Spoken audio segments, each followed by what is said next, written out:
It is so good to be with you. My name is Cheryl. I'm part of the staff here at Menlo Church. And I got to tell you this. I want you to know how important you are to Menlo Church. As one of the old people, I feel like it's important for you to know this because I've worked at multiple churches in my life, and I have never known a thriving, vibrant church that didn't have a thriving, vibrant student ministry. You lead the way in what happens at our church. And I'm not just blowing smoke. I truly believe this because students are world changers. You're in a season of life when, in such a beautiful way, you have courage like no other. You're willing to take risks. You're willing to do things that you get older and you get a little more afraid and all that kind of stuff. But you're world changers. You're also question askers. You don't just take things on surface level, right? I know that you as students, you don't want just cultural Christianity. You want a faith and a Christianity that is authentic, that is true. You don't want to do church just because you're supposed to do church. And this is what I love about students. You're not about the marketing. You're not about the Jesus spin. You want your faith and your followership of Jesus to be real, to be grounded in truth. And so you push against things in really, really good ways. And again, you ask questions. I would tell you that my ministry, I've been, ever since I graduated from college, I became a Christian in high school, so maybe that's where some of my bias is. But my ministry has been mostly shaped from the years that I did student ministry, which I did for a really long time. Because again, you guys push things, you ask questions, you kind of have a monitor up for anything that feels inauthentic or fake or some kind of package deal. So anyway, pray for me because I work with adults now mostly, and I need faith like your faith, and they need faith like your faith.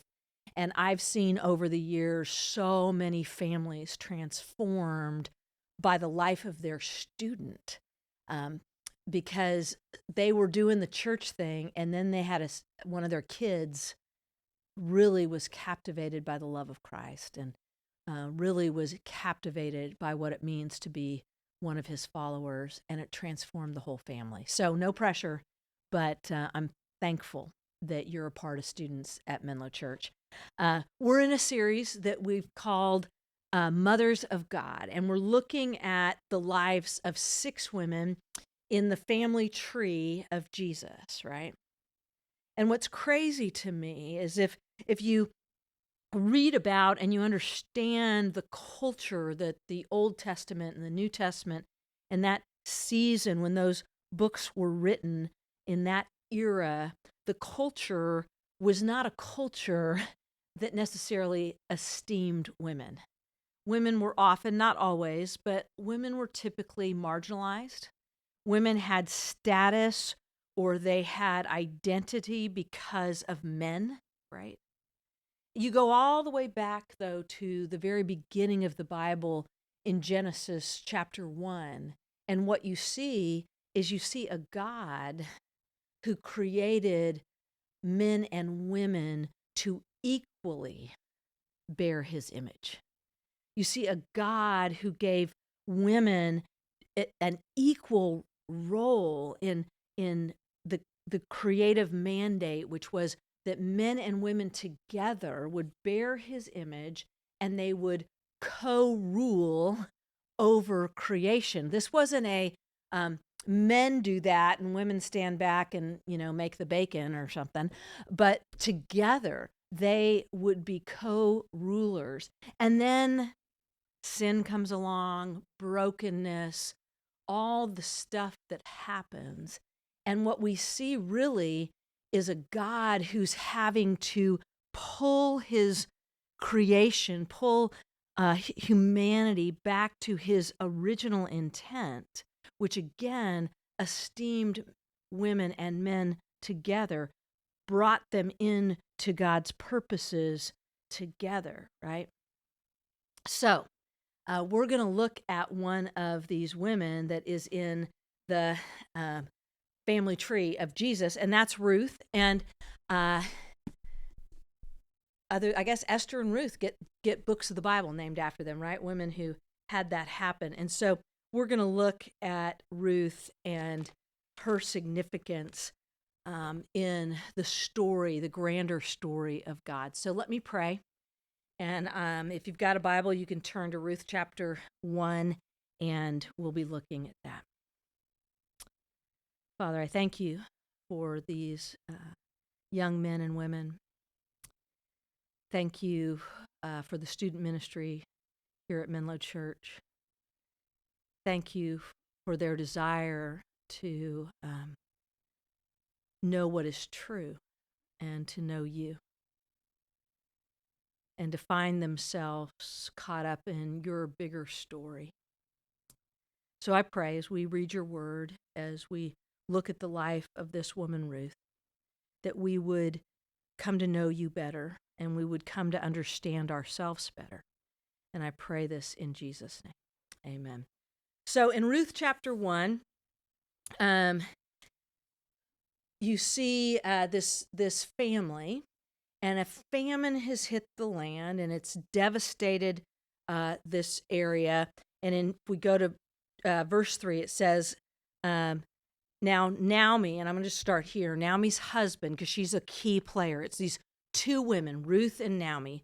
And Naomi's husband has died, and she's left with her two sons, and they're married to Moabite women. And that's important to understand, and we'll talk a little bit more about that. But these guys are married to Moabite women. One is named Orpah. Fun fact, Oprah was named after Orpah, but her parents spelt it wrong on the birth certificate, supposedly. I've heard Oprah tell this story. And so she's Oprah, but she was supposed to be Orpah. Anyway, tangent. One was named Orpah, and the other was Ruth. And after they had lived there about 10 years, both Mahlon and Chilion, their husbands, had died also. And Naomi was left with without her two sons and without her husband. Now, that's a significant statement because, again, for women in the ancient Near East, their identity, their status, their security, all of this is based on men. It's based on being married. It's based on having children, and having sons was even a better deal, right? And so the author wants us to know Naomi, she's at the bottom, right? She's just been taken down. Now her sons have died and her husband has died. And then verse 6, when Naomi heard in Moab that the Lord had come to the aid of his people by providing food for them, she and her daughter-in-laws prepared to return home from there. Okay, so here's these daughter-in-laws are Moabites, and so there's being a provision there. And they're again they're at the bottom rung now. They need food. They need provision. So verse 7, with her two daughters-in-law, she left the place where she had been living and set out on the road that would take them back to the land of Judah, back to her land, right? Then Naomi said to her two daughters-in-law, go back, each of you, to your mother's home. May the Lord show you kindness as you have shown kindness to your dead husbands and to me. May the Lord grant that each of you will find rest in the home of another husband. So the answer to their security, the answer to their identity is you need to go get remarried. You need husbands, right? And so she's sending them back. And Naomi, it says, she kissed them goodbye and they wept aloud. And they said to her, we will go back with you to your people. But Naomi said, so they're saying, no, we're going to go with you. We're going to stay with you. Naomi says, no. Verse 11, return home, my daughters. Why would you come with me? Am I going to have any more sons who could become your husbands? Which is kind of a funny statement, right? Just think about the age thing. But anyway, do the math. And she's like, I'm not going to have another kid. I'm not going to be able to provide a husband for you. Return home, my daughters. I am too old to have another husband, even if I thought that there was still hope for me. Even if I had a husband tonight and then gave birth to sons, would you wait until they grew up? And again, notice what the author is putting on display here. The author wants you to see having a husband, having sons, these are really important things, right? No, my daughter, she said, it is more bitter for me than for you because the Lord's hand has turned against me. So Naomi's in a hard place and she's being honest. She doesn't even know if God sees her anymore. Maybe God has turned against me, she's saying. At this, they wept aloud again, and then Orpah kissed her mother-in-law goodbye. But Ruth clung to her. Verse 15, look, said Naomi, your sister-in-law is going back to her people and her gods. That's important as well. The author wants us to see that. She's going to go back to her people. She's going to go back to her gods because they all worshiped some kind of god at this time. And so Naomi says to Ruth, go back with her. But Ruth replied, don't urge me to leave you or to turn my back from you. Where you go, I will go. Where you stay, I'm going to stay. Your people will be my people, and your God will be my God. Where you die, I will die, and there I will be buried. May the Lord deal with me, be it ever so severely, if even death separates you from me. And then Naomi realized that Ruth was determined to go with her, so she stopped urging her. So the two women went on until they came to Bethlehem. We know that's a key place, right? When they arrived in Bethlehem, the whole town was stirred because of them, and the women exclaimed, can this be Naomi that she's come back? See, she's coming back to her hometown. Don't call me Naomi, she told them. Call me Mara, because the Almighty has made my life very bitter. I went away full, but the Lord has brought me back empty. Why call me Naomi? The Lord has afflicted me. The Almighty has brought misfortune upon me. So Naomi returned from Moab, accompanied by Ruth the Moabite, her daughter-in-law, arriving in Bethlehem as the barley harvest was beginning. And so Ruth has gone with her. And here's some things I want just to point out about Ruth. You guys are going to go into deeper conversation about this, but three things observations I want to make. And then I'm also going to give you some questions to wrestle down in your life group. But the first is this. Ruth converts to follow Naomi's God.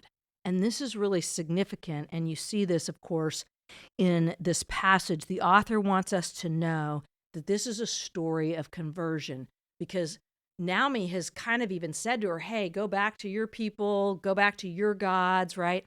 And Ruth says, no. Ruth says, no, I'm going to be with you. Your people are going to become my people. Your God is going to be my God. And I'm going to use the language of Yahweh when I talk about God. Some I'll probably interchange that. But what's significant and why I would do that is when you're reading the Old Testament, if you see the word, typically in most translations, if you see the word Lord written in capital letters, it's talking about Yahweh. Or when you see the references to their God, they're talking about a personal God that they had, because it's kind of why, and when you read the Old Testament, you know how sometimes it'll say the God of Abraham, Isaac, and Jacob? They're differentiating their God from other gods. And so sometimes we can kind of just think, oh, generic God. But this was not a generic God to Ruth. She had gods in her own family cultural system, but somewhere she had come to understand Naomi's God to be the God she wanted to follow, not returning to the gods of her family or the gods of her culture, which is significant to us, right? Because I think that's what you guys are having to wrestle down. We're always having to wrestle down. What God am I following? Am I just following a God because that's my culture's God because that's my family's God. And Ruth is making a definitive decision that she is going to follow the God of Naomi, the God of Abraham, Isaac, Jacob, the God who is Yahweh, is unique. And so she makes that declaration. So here's a couple questions I have about this. What do you think Ruth saw in Naomi's life that would cause her to want to worship Naomi's God, Yahweh, right? Because here's the thing. Naomi wasn't exactly marketing Yahweh to Ruth, right? She's like trying to get her go back to her people. She's in probably a clinical depression. She's like, hey, don't call me Naomi, call me Mara, because God has made my life very bitter. She's not really marketing God to her. But what might have Ruth seen that even in this time of depression and this time of questioning and this difficult season for Naomi, that Ruth would want to also follow Naomi's God? And how do we know when we think about what God are we going to follow? Because there's lots of gods in our culture too, right? There's the God of anything that we want to put our identity in and make our life around. That's our gods, right? Is it success? Is it a career? And not that any of those things are bad, but what are we going to worship? Where are we going to find our identity, right? So that's the question. So one thing, Ruth converts to follow Naomi's God. That's really significant in this chapter. Secondly, the second point is that Ruth becomes the grandmother of David. Now, I'm jumping way ahead in this story, but ultimately we do see that Ruth follows Naomi. She ultimately does marry a man named Boaz, and they have a child. And the end of the book of Ruth in chapter 4, at the very end, it just tells us that they had a son. They named him Obed. He was the father of Jesse, the father of David. And this is really important because David is going to be the king of Israel, right? And the king of Israel was God's representation on earth to bring freedom to his people. So the questions, why would Yahweh, why would the God of the Old Testament, why would the God of the Israelites, why would he have his king come through a non-Israelite woman? What's going on there, do you think? And why is it significant that this birth, again, comes through the choices made by these two really ordinary women? All of their choices led them to this place for Ruth to become this grandmother, if you will, of David and in the line of the king. So we see Ruth converts to follow Naomi's God. We see that Ruth ultimately, through these decisions, she becomes the grandmother of David. And then the third observation is that Ruth, and this is just an interesting thing to think about, right? Is that Ruth is this outsider who does a really ordinary thing. It's a very ordinary thing to give birth, right? It's a very ordinary thing to get married, have a child. She's this outsider, the Moabite, who does a really ordinary thing. She gets married, she has a child, that leads to something absolutely extraordinary.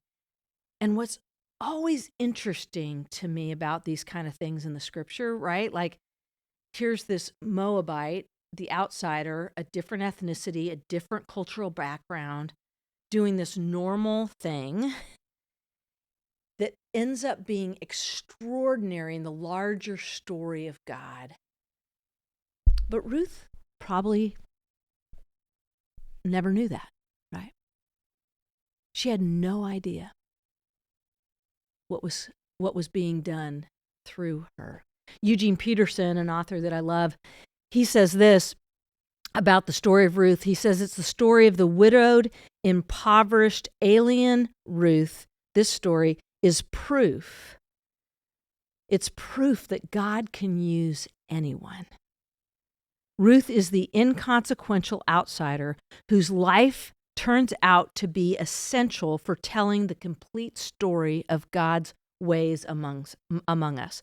He says the book of Ruth makes it possible for each of us to understand ourselves, however ordinary or out of it, as irreplaceable in the full telling of God's story.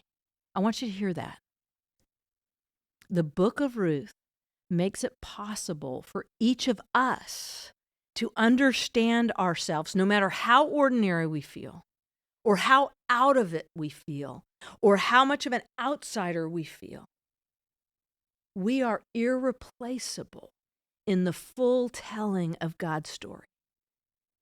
He says we count, every last one of us, and what we do counts.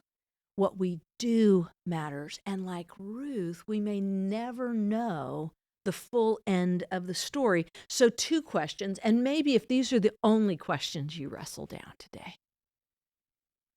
How do you feel like an outsider? Or how do you feel just ordinary in the story God is writing for your life?